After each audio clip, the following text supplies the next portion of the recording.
Pasok mo na yung flashlight doon.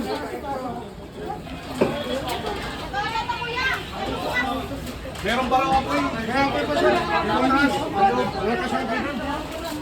Meron pa siya. Ang loob sa akin ang... Hanggang doon sa loob. Meron pa saan Kailangan gusto natin ang tanggalin yung ano. Isamin.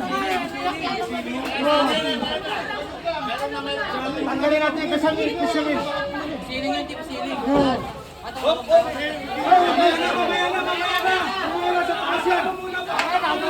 Ay, hindi pwede yan, hindi pwede. Tubig. May tao sa loob. Hatak mo muna yung hose sa loob. May tao sa loob.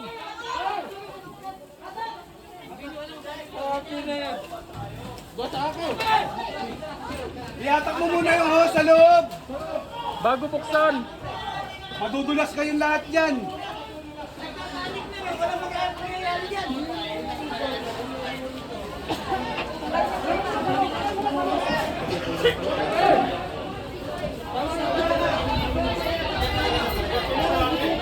Yung gamit natin, sir. Wala kang maganda lang gamit sir. Nakayate yung bagong ganda. Si Kenwell.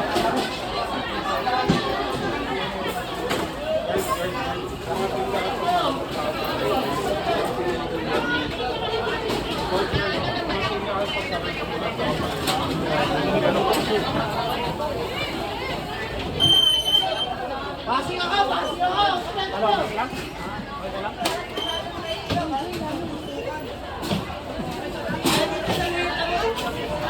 Ayan, so pinagtulong-tulungan naman na po yung apoy doon sa loob. Nakapatay naman na lahat ng breaker dyan sa store.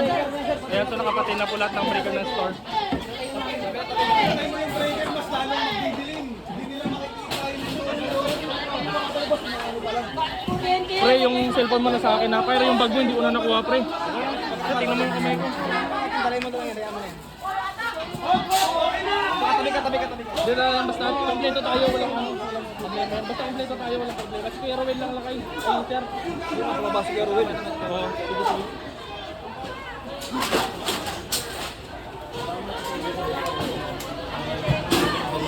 So ayan po, kompleto naman kami sa store.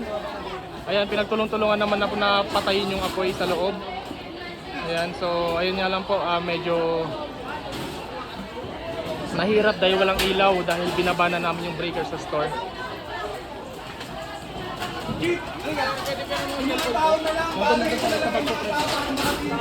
Ito, kay... Ayun yung kinuha ko agad. Binasag ko yung salamin doon sa ano, pre, dahil nga hindi ko makuha yung fire extinguisher. Sinutok ko yung ano doon. Kasi yun na lang muna yung mga tao para makakita.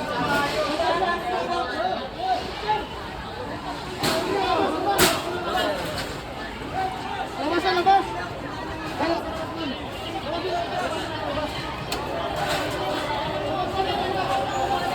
Kaya pala namatay yung ilaw kanina, sir. Kaya ngayon nga yun, pre. Nung pagdating natin, di ba, yun na yun. Yung pinababa ng kay Michael yung ano kasi, nung sinit yung MJ talaga meron na eh. Dito muna sa dedo. Tara, labas na tayo sir.